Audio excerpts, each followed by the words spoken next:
And then look. Alright, right here you can see I was able to get all the keys See that? unstuck. You're able to push down and they stay down. So this is the start. You got I those got it all undone. done. You can see here, when you push it down, they're able to stay down. So that's the first part that I did in part 3. And this is going to be the continuation of part 4. So stay tuned. And not only that, I got this lever to move.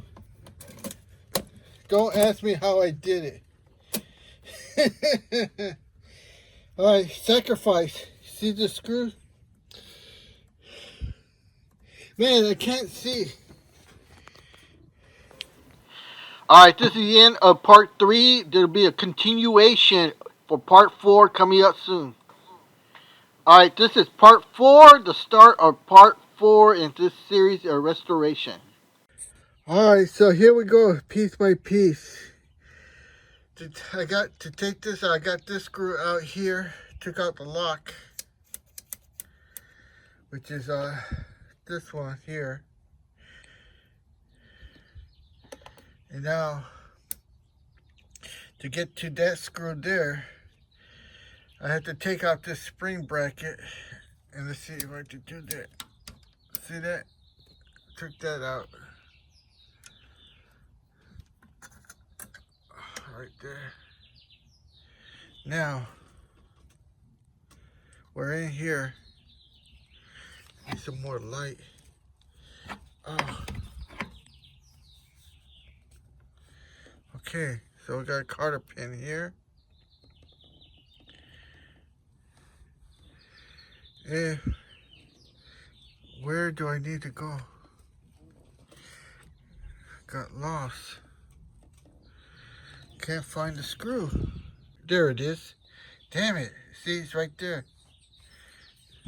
There, the light was hiding it. Do you see it now? Right there. Okay. She says, right here. So to get this screw out, I got to take all this out here. So let's fix this right here. I have to take that gear out. I have to take this out here. But that's not going to give me access to that. So I got to pull this out. And I think I got to pull this pin here. See? By pulling that pin, all this can slide out. Alright, so that's my next move. Okay. For the right here. You see how it's blocking that screw there. Now, I want to tell you something here. The grease, look, that grease, believe it or not, is very thick. And that could be a cause of the jamming, all right? So I just want to let you know. Now, let's see if I could get some light here. Getting light here is very difficult. There. Now, look. I was going to take all this apart. That pin here to take all this mechanism and then this cotter pin here. But I want to show you something. You see how this is on this shaft. So that's a swivel. So look, if you put a lot of pressure, it pushes down. You see that? Now it's exposing the screw. See that? The grease made it very difficult. See, it still makes it difficult. So I still need to get in here and then to clean off all the grease. But we're getting closer. You see, now I got access to that one. That one's already out. These two are easy. So there we go. All right. I'll show you on the next one. Okay, so I got it out. And let's see. Hopefully, look at that. Look at that. Oh.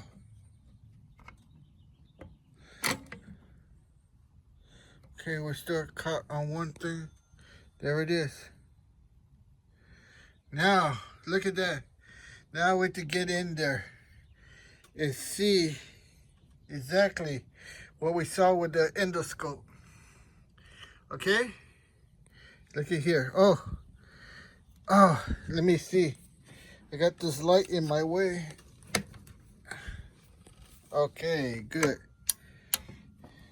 All right, look at here. I know how this works. Okay.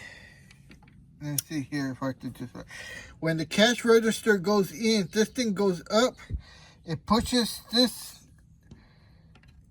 This should be down here like this.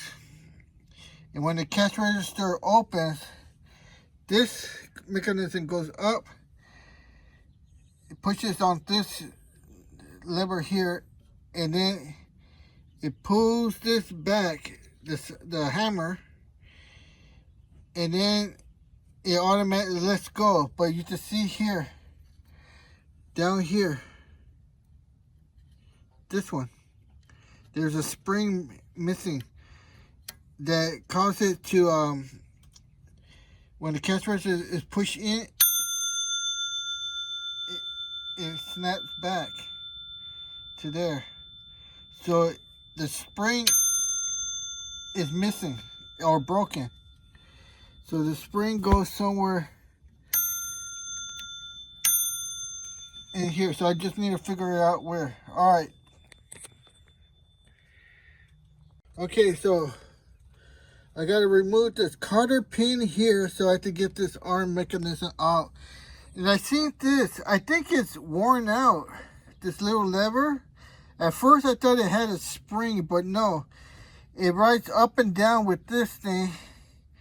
And I think it's worn out because it's made out of brass. So we'll see once I get this cotter pin out here. And then I'll let you see.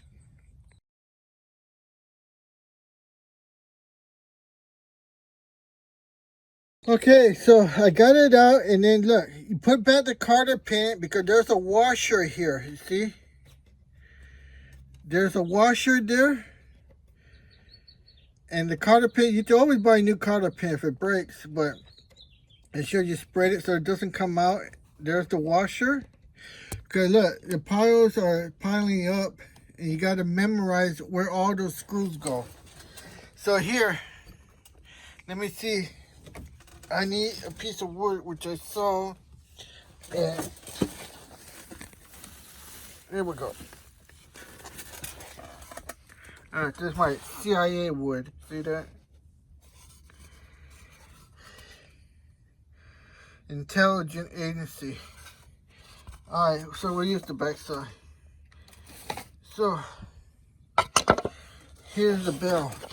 I hope I have enough light. Hard to do with the light. Alright, so to see the mechanism there, this slides back and forth. As the cash register goes in and out, this raises and lowers. That's when the cash register drawer. The cash register drawer goes in and out. Cause this to go slide up and down.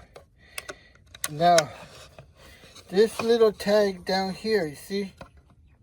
There. See if I can zoom it in there. This is worn out because it's very hard to engage. See, when it slams down like that, see that? I can't repeat it. Well, when it goes down, it rings the bell. Alright, so that's worn out, and maybe this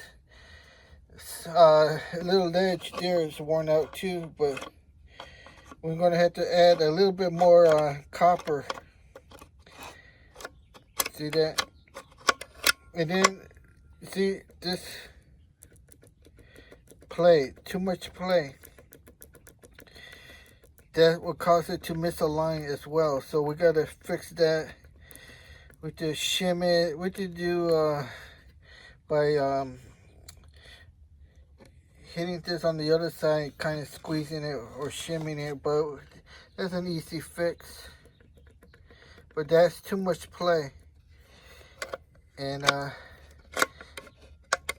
see, anyway, you get the picture.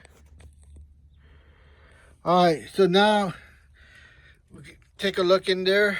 I don't know how long the video is so far, but hey, we're making progress.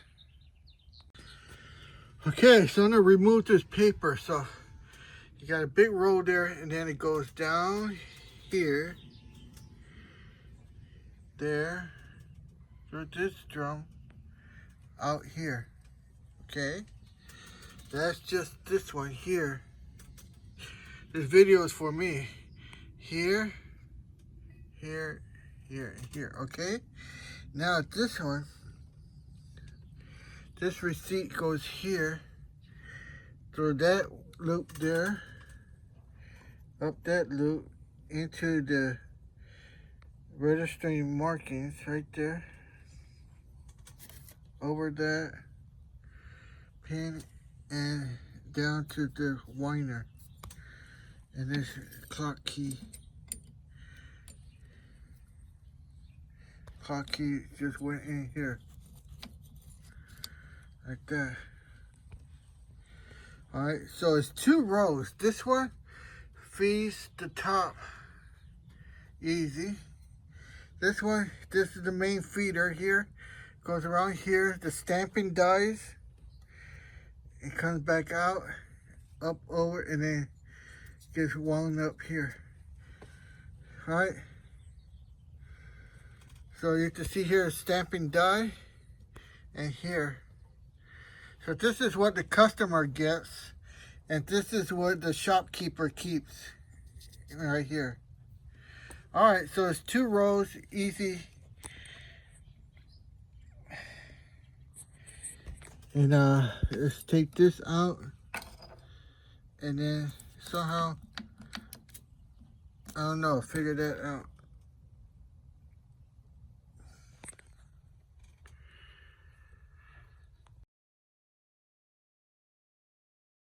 All right, got all my hands all dirty, tired, putting a lot of time into this. All right, so I'm gonna call it quits. Got a lot of parts that I just disassemble. It's getting crazy. Look at that. All right, so Hello, Amazon.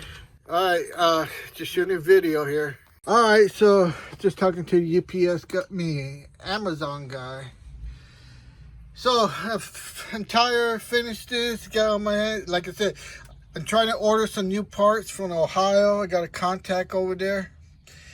And like I said, I lost this screw. I was tired. I should have held it here and then unscrew it, but I didn't. And it sprung out, and it's here somewhere. Yeah, I'm better off letting you find it because I don't know where it is. It's just one screw. I already measure it, and I know it's a 440 shoulder bolt. So worst case, I could find it on Amazon or a hardware store. And like I said, I already contacted the guy from Ohio, and hopefully he has one, and he'll hook me up with one. He'll probably need to charge it, but hey. So, what kind of progress did we do here? We got the keys undone. You see that? The keys, they go down now. And we got able to crank it about 1/4 inch. But it stops at 1/4 inch. So now I want to remove all this. And remove it and see what's there. I mean, get into more of the gears. That whole shaft that controls the crank. Well, like I said, I'm tired. My next step video would be to remove this. Alright, so we did see a lot with the endoscope. That's why I was able to take this out without any damage. And alright, see you on the next video. Alright, so like I said, I was able to take a lot of parts out without damaging, because I used the endoscope to take a look in there. And one other thing, look, I've been putting out these videos, and these videos are hard. This time, you know, I had to turn off the camera and show you what I did afterwards, because it's just too much information to videotape it, and then you guys are not going to see good angles and none of that stuff, and I got to concentrate in what I'm doing. So what I'm trying to say is, why are you not watching my video? I put up a video there, CNC and Mastercam, and none of you are watching it. It's very poor. So if you guys keep that up, I'm going to do the same thing. I'm not going to put up any more videos, or I'm not going to tell you how I'm going to do it. I'll do it like those other guys. They just show you the end result. They show you the beginning, oh, it doesn't work. And then they show you, oh, look, it works fine. But everything in between, getting your hands dirty, they don't show you that. They don't even show you how to fix it, how to do it, take the steps. I've been doing that. So, you know, return the favor, subscribe, hit that like button, and leave comments, because YouTube does not cooperate. They do not disturb my video if there's no joint venture between you and the film creator. If there's no comments, there's no likes, YouTube doesn't respond and disturbing my videos. So what's the point of doing all this? I want my video distributed, and only you can do it by subscribing and hitting the like button. When you don't do that, it's an insult to me, and why should I keep doing this stuff for you? All right, so come on, help me out. I feel nauseous, believe me. Never had a lot of shit come easy. Had to work hard, struggle just to be me. Had to rise up just so they could see me. Did what I had to do just to feed me, and what was left over I put towards my dreaming.